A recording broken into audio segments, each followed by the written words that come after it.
Okay, Assalamu alaikum. So we will discuss about the vulval cancer. We will discuss the BGCS guideline and the TOG article. So first of all, we all know about that vulva contain the mons pubis, labia majora, clitoris, vestibular gland, or Bartholin gland, scanning gland, urethra, vaginal opening. So these all are the content of the vulva. ठीक है, तो ये vulva हम कहते किसे हैं, ये जब सारी चीज़ें उनको कलेक्टिवली हम vulva कहते हैं. ठीक है, तो पहले तो आपको ये नॉट भी पता होनी चाहिए कि वल्वा में आता क्या है, वल्वा है क्या बेसिकली. ओके, सो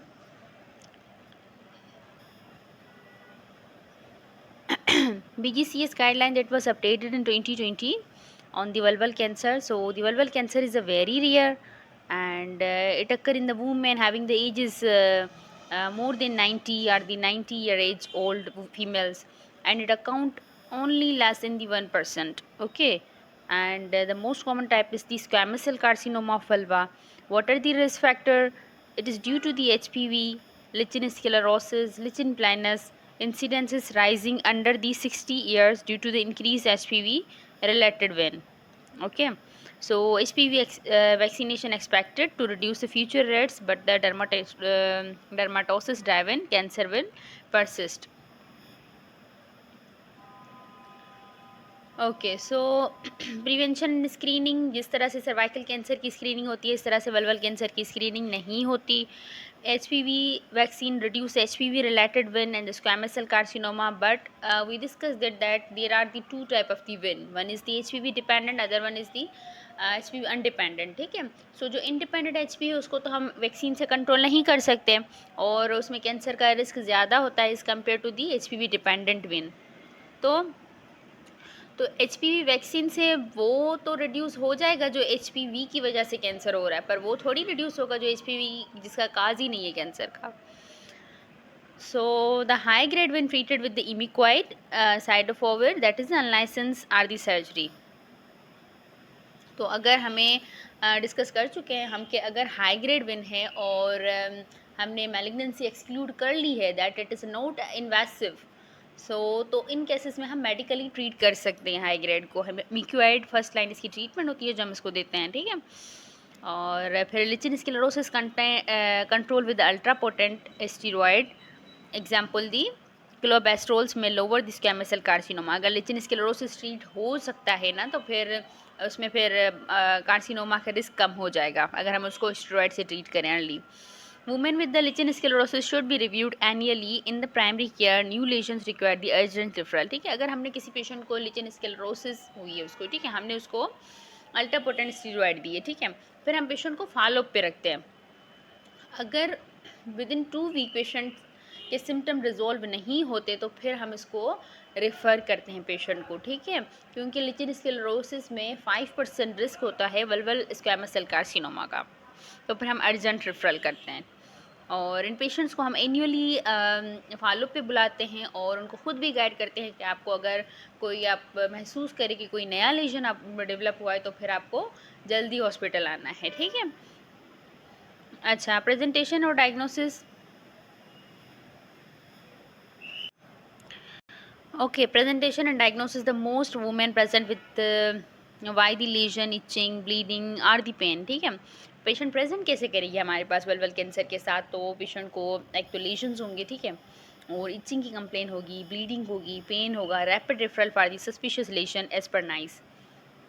हमें जब भी लगे कि that is the suspected of the malignancy, then we will refer this patient. Okay, so diagnosis by the punch wage biopsy, not excisions unless the palliative. ठीक है, तो जब भी हमें कोई सस्पिशियस लेजन लगेगा ना, तो सबसे पहले जो हमारा अप्रोप्रिएट जो फर्स्ट स्टेप या नेक्स्ट स्टेप मैनेजमेंट का होगा वो यही होगा कि हम इंसिशनल बायोप्सी करें फॉर दी डायग्नोसिस. ठीक है, फॉर थेरेपेटिक पर्पस के लिए हम एक्सीजन करते हैं. जब डायग्नोसिस हो जाएगा कि इसको कैंसर है तो फिर हम वाइड लोकल एक्सीजन्स कर सकते हैं, फिर हम सर्जरी की तरफ जा सकते हैं. ठीक है, बट डायग्नोसिस के लिए हम हमेशा इंसिशनल बायोप्सी करेंगे, दैट इज़ दी पंच और the wedge biopsy in the vulval cancer. ठीक है,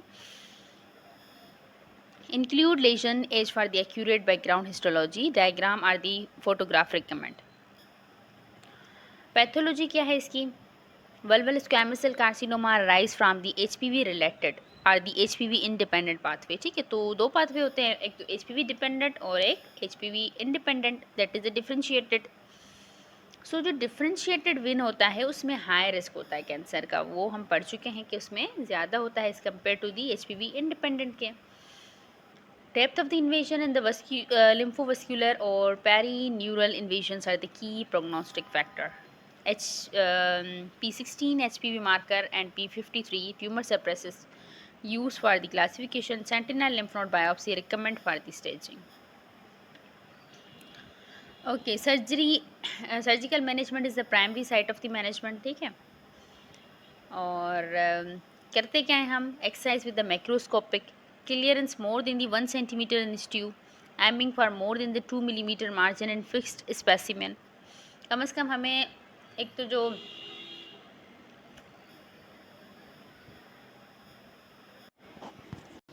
ठीक है, तो क्लियरेंस हमें कहाँ तक करनी होती है? मोर देन दी 1 सेंटीमीटर. ठीक है, और aiming for more than the 2 millimetre margin in the fixed specimen. मतलब जो पॉजिटिव मार्जिन है उसके बाद भी हमें 1 सेंटीमीटर जो क्लियर मार्जिन है या मोर देन द 2 मिलीमीटर जो क्लियर मार्जिन है, नेगेटिव मार्जिन है, वो भी निकालनी होंगी ताकि रिकरेंस का रिस्क कम हो जाए. ठीक है, अगर हम लेस देन दी 2 मिलीमीटर हम नेगेटिव मार्जिन निकालेंगे with the positive margin, then there is increase risk of the residual disease or the recurrence. ठीक है, तो स्टेज 1A का ट्रीटमेंट क्या है कि आप वाइड लोकल एक्सीजन करें. स्टेज 1B का क्या है? Surgery tailor to the site interior, posterior और मिड लाइन, और resection for large fixed node. तो ग्राइन लिम्फ नोड डाइसेक्शन भी करते हैं हम, और रिकन्स्ट्रक्टिव सर्जरी में भी required for the large resection. अच्छा, management of the non squamous malignancy उसकी क्या है? हम आगे भी देखते हैं इसको. उसमें फिर बार्थोलिन आ जाती है आपके पास, पेजिड डिजीज़ आ सकती है, बेजल सेल कार्सिनोमा आ सकता है, मेलिनोमा आ सकता है. तो इनमें हम लिम्फ नोड डाइसेक्शन नहीं करते क्योंकि इनमें very less lymph node involve होते हैं. ठीक है, सो बार्थोलिन में क्या होता है? Basically it is a Bartholin gland carcinoma that is a very aggressive, deep होता है ये. इसमें जो सर्जरी भी होती है तो वो भी डीप होती है. ठीक है, need the full imaging and often the multi nodal treatment. अच्छा, पेजेड डिजीज़ में हम सर्जिकल एक्सीजन करते हैं पहले.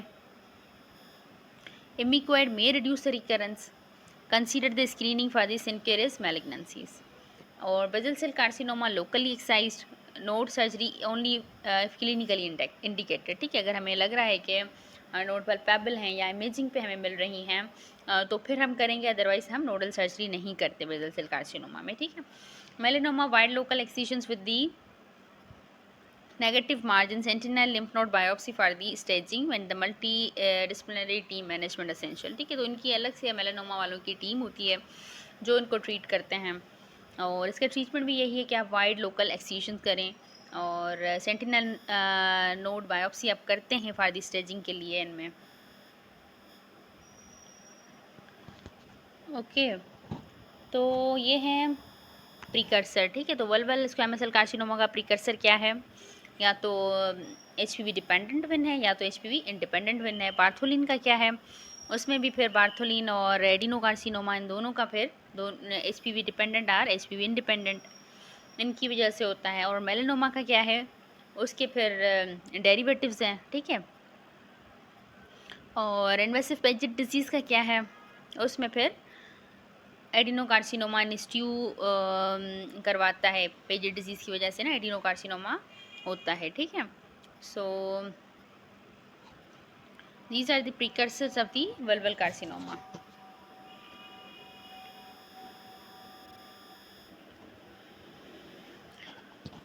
Okay, so these are the recommendation from the BGCS guideline. HPV vaccine is likely to reduce the incidence of the HPV dependent related vulval squamous cell carcinoma. We already discussed it. Imiquide and the cyclophosphamide and the surgical excisions are the treatment option for the high grade WIN. Okay, with the 50% response recurrence rate by the 12th month. post treatment. However, the Cidofovir is currently unlicensed for the use in the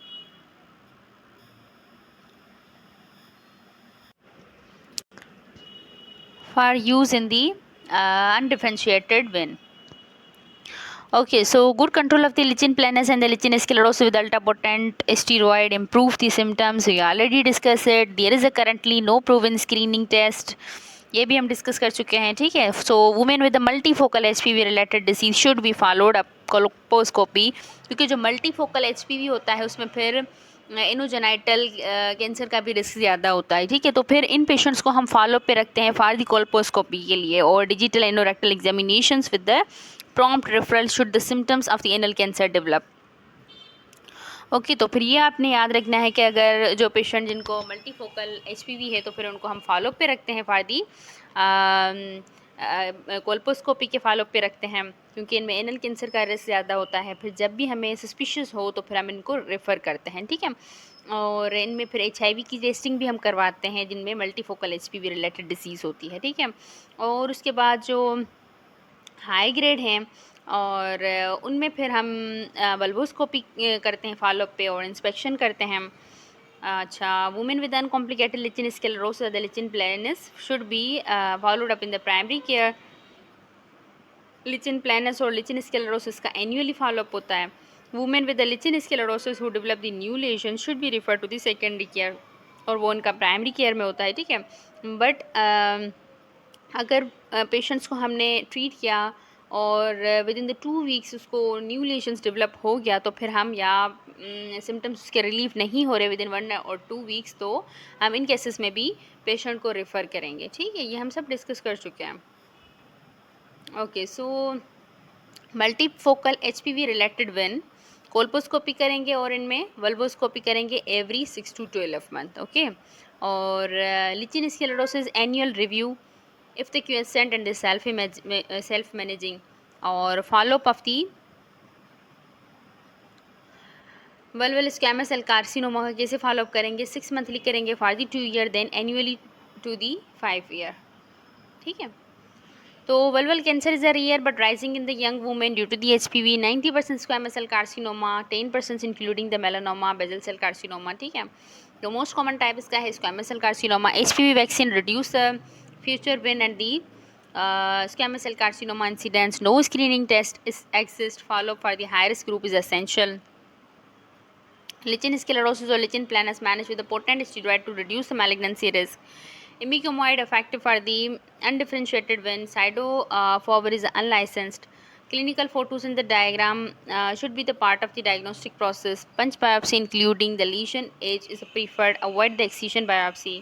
We already discussed these all. MDT decision making the before radical treatment is mandatory. Imaging needed before the sentinel lymph node biopsy or the lymphodectomy. ठीक है, तो sentinel lymph node biopsy से पहले हम तो confirm करेंगे ना, हम क्लिनिकल एग्जामिन करेंगे अगर लिम्फ नोड पल्पेबल तो नहीं है या इमेजिंग पे तो नहीं है. अगर है तो फिर हम सेंटिनल लिम्फ नोड बायोप्सी नहीं करेंगे, क्योंकि वो तो हम तब करते हैं ताकि हमें पता नहीं होता कि सस्पिशियस लिम्फ नोड हैं या नहीं हैं. अगर हमें पता हो पहले से ही कि हैं तो फिर हम उनको डायरेक्ट निकालेंगे, फिर हम लिम्फ नोड डाइसेक्शन करेंगे, लिम्फ नोड बायोप्सी नहीं करेंगे. तो इस वजह से सेंटिनल लिम्फ नोड बायोप्सी से पहले हम इमेजिंग ज़रूर करते हैं, या तो लिम्फोडेक्टमी से पहले भी हम इमेजिंग ज़रूर करते हैं ताकि हम डिसीजन ले सकें. Surgical treatment aim at the excisions if with the more than the 2 millimeter fixed margin. Reconstructive surgery are often needed after the large excision. Bartholin, Paget and the melanoma require the site-specific management. So, the vulval cancer की staging देखते हैं. 4% of all gynaecological cancer में से होता है, बहुत rare है. 90% squamous होता है. फिर इसको डिवाइड किया गया है HPV associated, that is the ward या दी बेजलॉइड इन द यंगर वुमेन, और जो ओल्ड वुमेन में होता है मोस्टली वो इंडिपेंडेंट होता है, दैट इज़ अ केरेटिनाइजिंग. ठीक है, तो होता क्या है जब हमारे पास जैसे पेशेंट आती है वल्वल लीजन के साथ, ठीक है, तो सबसे पहले हम पेशेंट से सिम्टम्स पूछते हैं, ठीक है, हिस्ट्री लेते हैं, पेन, ब्लीडिंग, इरिटेशन की हिस्ट्री देगी पेशेंट. जब हम एग्जामिन करते हैं तो फिर हमें लीजन्स मिलता है. जब हमें लीजन मिलेगा वल्वा पे तो फिर हम क्या करेंगे, if it is a high suspicious of the malignancy तो फिर हम वेज बायोप्सी लेंगे, दैट इज़ इंसिशनल बायोप्सी, और उसे फिर हम रेफ़र कर देंगे, बायोप्सी लेके हम रेफ़र कर देंगे, ठीक है। Don't perform the excision biopsy और the wait for the biopsy result, ठीक है। हम रेफ़र लेके ही रेफ़र करेंगे, ऐसे नहीं करेंगे कि भाई बायोप्सी की रिपोर्ट आ जाए तो फिर हम रेफ़र करें पेशेंट को। हमें सस्पिशियस लग रहा है, हमने बायोप्सी ली और पेशेंट को रेफ़र कर दिया, ये हो गई बात ख़त्म, ठीक है। अब आ जाते हैं कि आपने हिस्ट्री ली, ठीक है, और फिर आपने एग्जामाइन किया, आपको लग रहा है कि that is the low suspicious of the malignancy. फिर आपने क्लिनिकली देखा तो आपको लिचिन स्क्लेरोसिस या लिचिन प्लेनस लगा, ठीक है। तो फिर लिचिन स्क्लेरोसिस और प्लेनस की क्या ट्रीटमेंट है, आप उसे अल्ट्रा पोटेंट स्टीरॉयड देंगे और फिर पेशेंट को फॉलोअप पे रखेंगे 2 वीक्स के बाद। अगर इम्प्रूवमेंट नहीं आती विद इन 2 वीक्स तो फिर क्या हमने पढ़ा था कि हम रेफ़र करेंगे पेशेंट को, ठीक है। हम बायोप्सी लेंगे और फिर रेफ़र कर देंगे पेशेंट को। ये हो गया लिचिन स्क्लेरोसिस और प्लेनस का, ठीक है। अच्छा, अब आ जाते हैं कि आपको क्लिनिकली आपको लग रहा है, आपने एग्जामिनेशन किया और आपको लग रहा है कि it could be the win, या तो एचपीवी डिपेंडेंट या तो फिर एचपीवी इंडिपेंडेंट। तो उनमें क्या करते हैं, उनमें भी तो फर्स्ट लाइन यही है कि आप उनकी बायोप्सी लें, बायोप्सी लेकर और आप रेफ़र कर दें पेशेंट को। और क्लिनिकली आपको अगर बिनाइन लग रहा है कि ऐसे ही कोई एलर्जिक हो सकती है या फिर कोई इरिटेशन की वजह से हुआ है, तो फिर आपने पेशेंट को रीअश्योर करना है और डीसी कर देना है प्राइमरी केयर में, okay. So the women with the suspicious valvular lesions should be referred to the rapid assess clinical for the urgent assessment. Women highly likely to have the vulval cancers on the clinical ground should be referred to the gynecological cancer center without waiting for the biopsy result. Clear documentations of the clinical examination size of the lesion distant to the midline, clitoris, anus, vagina, urethra, and the palpations of the lymph node is a mandatory. अपने examinations में क्या क्या देखना है और फिर आपने imaging करनी है with indications of the biopsy sites और the clinical drawing is essential for the further treatment planning. Suspicious valvular lesion should ideally be sampled with the punch or the vein biopsy and excisional biopsy avoided until the diagnosis is made. Biopsies should include the edge of the lesion ascertained to the background condition. At a minimum, detailed diagram indicating the lesions in the biopsy site should be drawn. Okay, so the biopsy from the separate lesion should be sent in the separately port and the clearly labeled, ठीक है। तो फिर जो आप biopsy लेंगे अलग अलग जगह से लेंगे ना, क्लाइटोरियस, एनस, वजाना, तो उन सबको अलग अलग पोर्ट में डाल के फिर आपने भेजना है, ठीक है। All the cases of the vulval cancer should be diagnose confirmed by the specialist multidisciplinary team prior to the planning radical treatment. Okay, so changes in the definition, depth of the invasion redefined the measure from the basement membrane of the deepest dysplastic red edges to the deepest invasive point, ठीक है। lymph node metastasis criteria now mirror the cervical cancer micro versus macro. Cross sectional imaging allow in the staging. HPV status, that is the 16, and the molecular test is the recommend in reporting, okay. So individualized tumor cells are not a considered nodal metastasis. तो ये figure की staging है। Stage 1 the tumour is confined to the vulva, फिर उसमें divide किया गया है stage 1A और 1B। 1A में क्या होता है, ट्यूमर की साइज़ जो होती है वो लेस देन दी 2 सेंटीमीटर होती है और इन्वेजन जो होती है वो भी लेस देन 1 मिलीमीटर होती है। इसको अपोजिट कर दो तो स्टेज 1B हो जाएगा। स्टेज 2 में extension to the lower 1/3 of the vagina, lower 1/3 of the urethra, lower 1/3 of the anus and the node negative, ठीक है। तो स्टेज 3 में क्या हो जाता है, तो मतलब स्टेज 2 तक नोड्स हमें नहीं मिलती। फिर स्टेज 3 में tumour of the any size with the upper 2/3 spread and the regional lymph node involvement. फिर 3A है lymph node less than the 5 millimetre और अपर थर्ड स्प्रेड, और 3B मोर देन 5 मिलीमीटर, और 3C lymph node with the extracapsular spread. Stage 4 में क्या होता है, फिर fixed bone involvement, ulcerated fixed lymph node और डिस्टेंट मेटासिस, ठीक है। फिर 4A में fixed bone, or the ulcerated और फिक्स्ड रीजनल लिम्फ नोड और डिस्टेंट मेटास्टेसिस जिसमें फिर लिवर लंग सब इन्वॉल्व होंगे वो 4B। सो ये स्टेजिंग सेम ही है।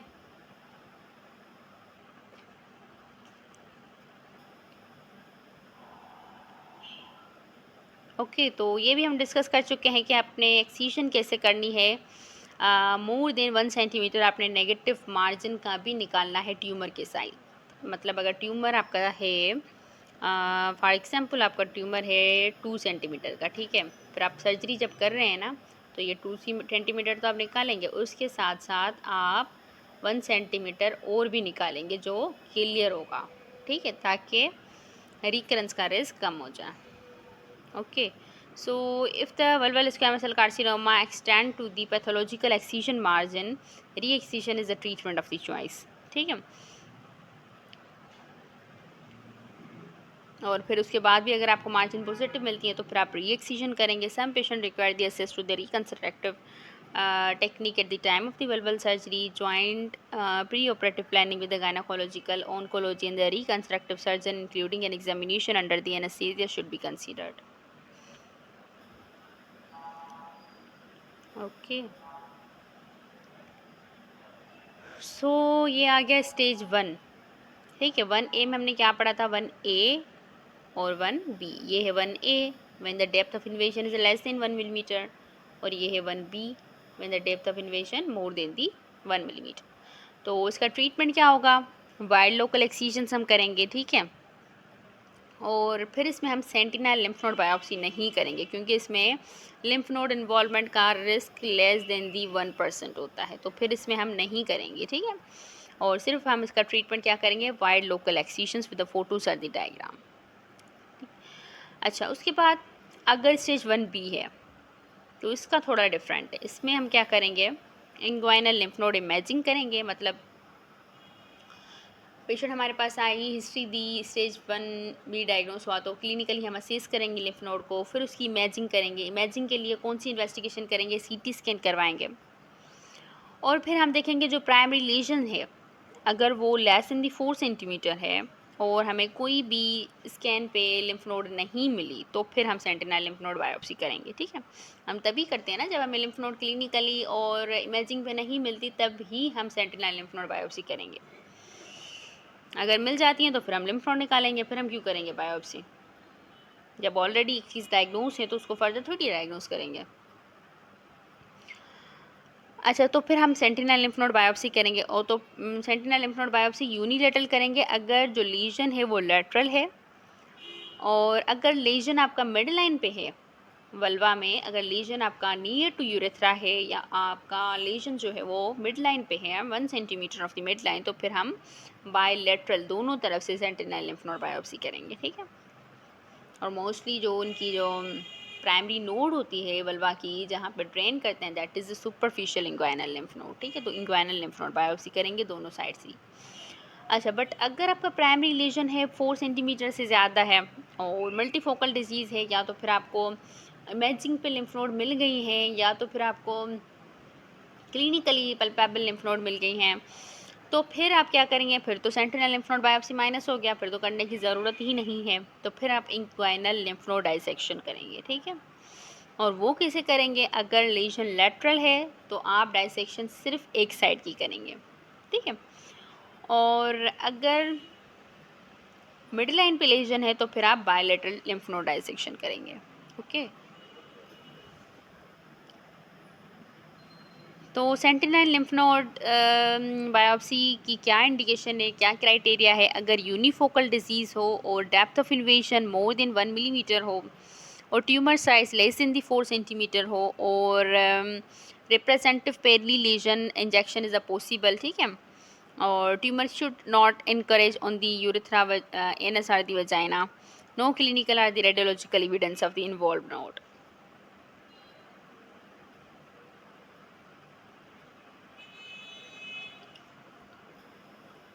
Okay. So these are the recommendation for the neoadjuvant treatment of the advanced disease. अच्छा, न्यू एडजुवेंट कीमोथेरेपी हम तब कहते हैं जब हम सर्जरी से पहले पेशेंट को कीमोथेरेपी दें ताकि ट्यूमर की साइज़ श्रिंक हो जाए, फिर हम सर्जरी करें। या हम जब ट्रीटमेंट डिले करना चाह रहे हैं तो फिर हम न्यू एडजुवेंट कीमोथेरेपी देते हैं, ठीक है। क्या रिकमेंडेशन है वल्वल कैंसर में? Adjuvant chemotherapy should ideally take place within the 6 week of the surgery, ठीक है। Post operative radiotherapy is to be considered. अच्छा, पोस्ट ऑपरेटिव रेडियोथेरेपी हम कब देंगे?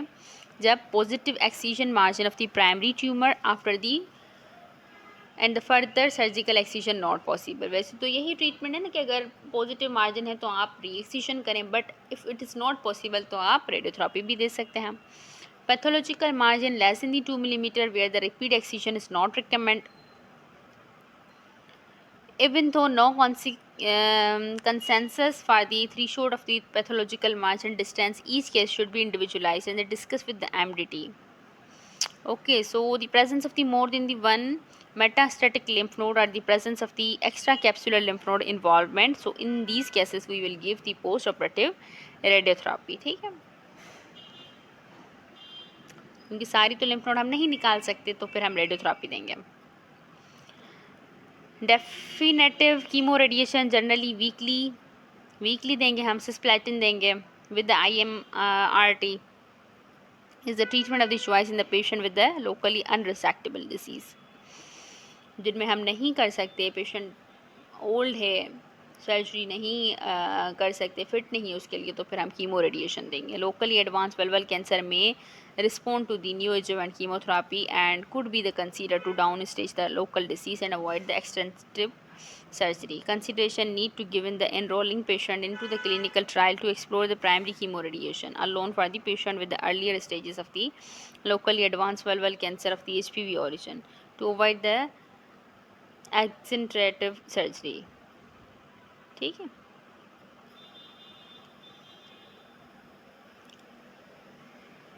तो ये हम पढ़ चुके हैं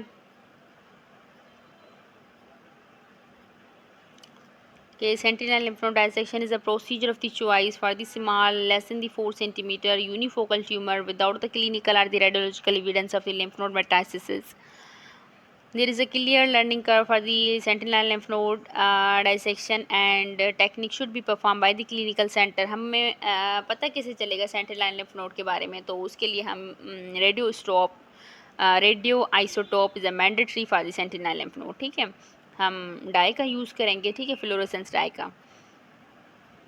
और प्री ऑपरेटिव हम lymphoscintigraphy is recommend to enable the identification of the location and number of the sentinel lymph node, ठीक है, तो उसका यूज़ करेंगे। When a sentinel lymph node is a not found then inguinofemoral lymphadenectomy should be perform, ठीक है।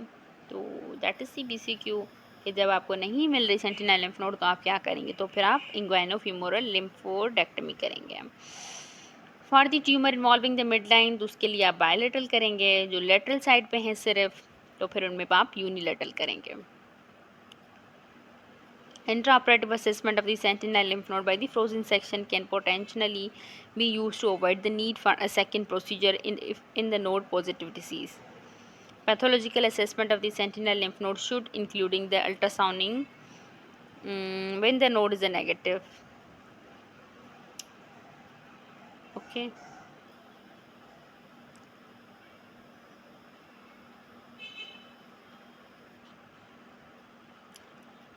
So what are the recommendation for the management of the groin node? Groin node आप कब निकालते हैं? मोस्टली हमने पढ़ा अभी, अगर आपका ट्यूमर की size less in the 4 centimetre है और आपकी लिम्फ नोड पॉजिटिव हैं तो हम लिम्फ नोड डाइसेक्शन करते हैं, ठीक है। When the mostly stage 1B से sentinel lymph node is the treatment when the lesion is the less in the 4 centimetre for the tumor more than the 4 centimeter and the multifocal disease the inguinal femoral lymphodectomy by the separate groin incision is recommended, ठीक है। और lymphodectomy should including the removal of the deep femoral lymph node. Preservations of the saphenous vein may reduce the risk of the post-operative complication. Patient with the advanced or the recurrent disease require the individualized multinodal management and the optimal choice and the order of the treatment modalities should be decided within the MTT. The removal of the bulky more than the 2 centimeter lymph node should be considered due to the limitations of the radiotherapy in controlling the bulky nodal disease. ठीक है, अगर आपको node बल्कि लग रही है जिसकी size more than 2 centimetre है तो उसको आप रेडियोथेरेपी के लिए नहीं छोड़ें, उसको आप निकाल दें सर्जिकली.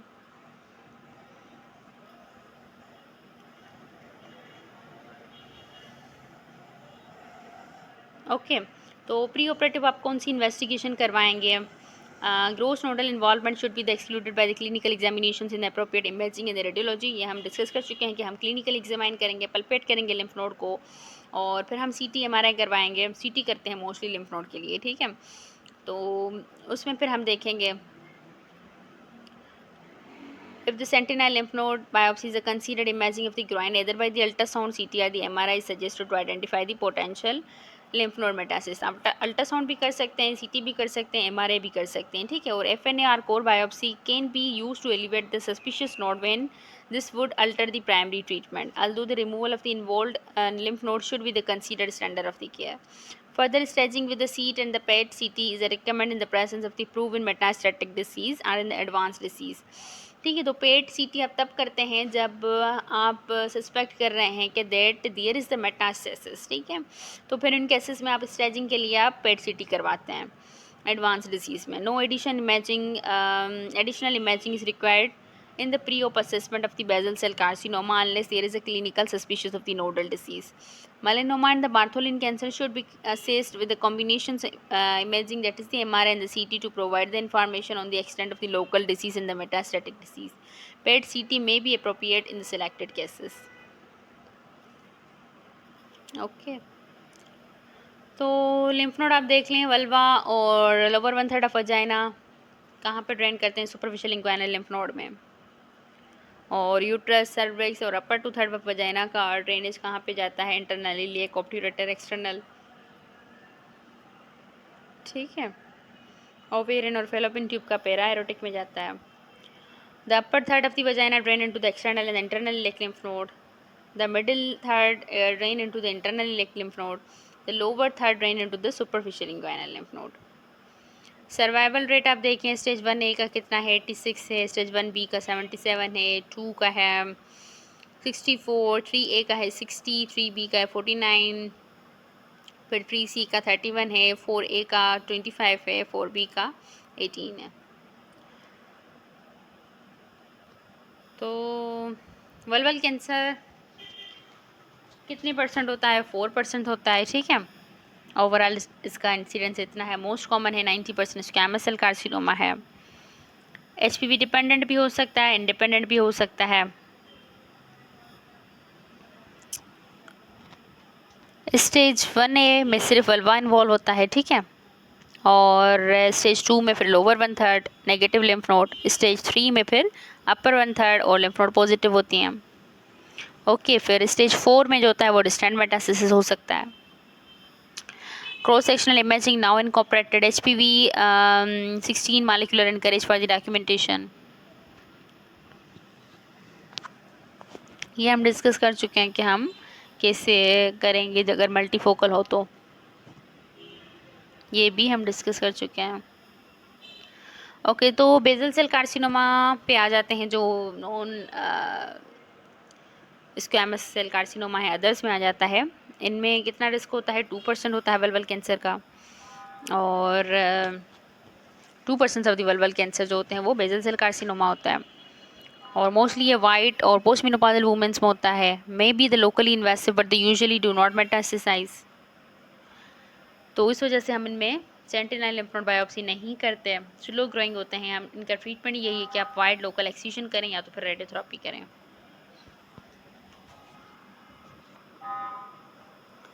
बार्थोलिन का देखें, the patient with the Bartholin gland carcinoma may need the multinodal treatment with the full body imaging with the CT cap is recommended prior to the surgery as the disease is more likely to present in advanced stage. Mostly हमारे पास जो patient आते हैं Bartholin cancer के साथ वो stage 3 और 4 पे आते हैं. तो फिर इनमें हम फुल बॉडी इमेजिंग करवाते हैं बिफोर दी सर्जरी से पहले. Or other one is the vulval Paget disease. Considered the investigation to exclude the coexisting malignancy of the breast. Paget disease basically क्या होता है, कार्सिनोमा इन स्ट्यू, ठीक है। तो फिर इनके साथ फिर हम बाकी मैलिग्नेंसीज़ को भी एक्सक्लूड करते हैं, ब्रेस्ट की मैलिग्नेंसी, और इसमें पूरी एमडीटी को हम इन्वॉल्व करते हैं, जिसमें फिर गायनाकोलॉजिकल और यूरोलॉजिकल और कोलोरेक्टल सर्जन भी इन्वॉल्व करते हैं। Surgery should be aim to remove the invasive visible disease with the macroscopically clear margin. Microscopically involvement of the margin is a common in the re-excision may not be benefit, ठीक है। तो इमिक्वाइड भी हम दे सकते हैं, अगर हम exclude कर रहे हैं कि कैंसर नहीं है तो फिर हम मेडिकली ट्रीट भी कर सकते हैं पैकेट डिसीज़ को. रेडियोथेरेपी और the photodynamic therapy have been use in the vulval Paget disease, but the certainty of this evidence is very low. Okay, so melanoma, it is the second most common है, इसका incidence है 5 to 6% occur in the white women. Mostly इनकी जो mean as है वो 68 year है. In contrast to the cutaneous melanomas of the other side usually develop before the 45 year, usually pigmented lesion, but the amyelinotic lesion also occur. Vulval melanoma need to the jointly manage with the appropriate melanoma MMDT. इनकी अलग से एक team होती है, वही इनको manage करते हैं. इनका भी ट्रीटमेंट यही है कि आप वाइड लोकल एक्सीजन करें with the 2 centimetre margin, positive और the negative treatment with the chemotherapy और द बायोलॉजिकल एजेंट, ठीक है. तो patient should be the treat with the close collaborations of the gynae oncology and the melanoma MDTs. Surgery should be aimed to achieve and no microscopic disease within the less than the 1 millimeter margin. और sentinel lymph node dissection help to guide the adjuvant immunotherapy and should be considered after the discussion with the melanoma MDT, ठीक है. वो खुद ही decide करेंगे कि sentinel lymph node biopsy करनी है या नहीं करनी, ठीक है. Metastatic regional node disease may be considered for the removal as a treatment may improve the quality of the life, but without the evidence of the survival benefit. Patient should be treated with a close collaboration of the gynae oncology and the melanoma MDT.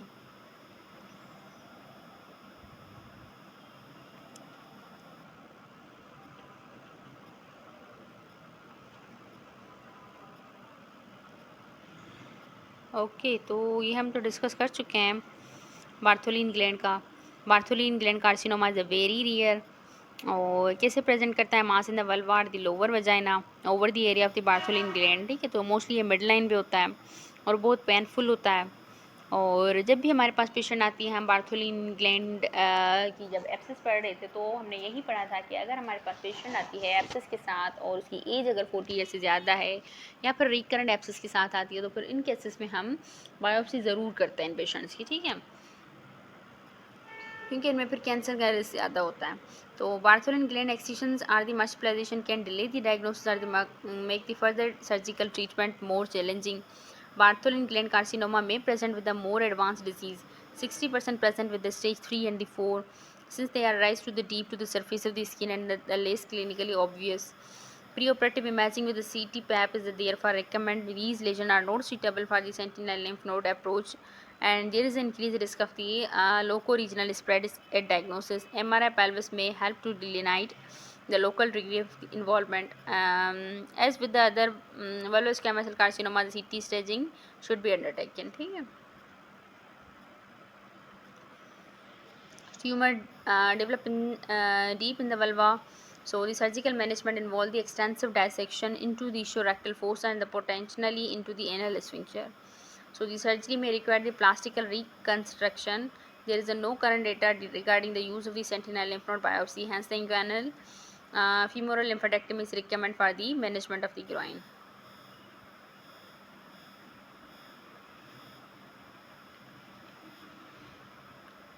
Okay, तो recurrent disease में हम treatment क्या करेंगे, हम दोबारा surgery कर सकते हैं, रीएक्सिशन कर सकते हैं, रेडिएशन दे सकते हैं, न्यूएडजुवेंट कीमोथेरेपी दे सकते हैं, पैलिएटिव थेरेपी दे सकते हैं हम, और इम्यूनोथेरेपी दे सकते हैं, ठीक है. तो ये है इसका ट्रीटमेंट ऑप्शन कि आप सर्जिकल रीएक्सिशन करें रिकरेंट में.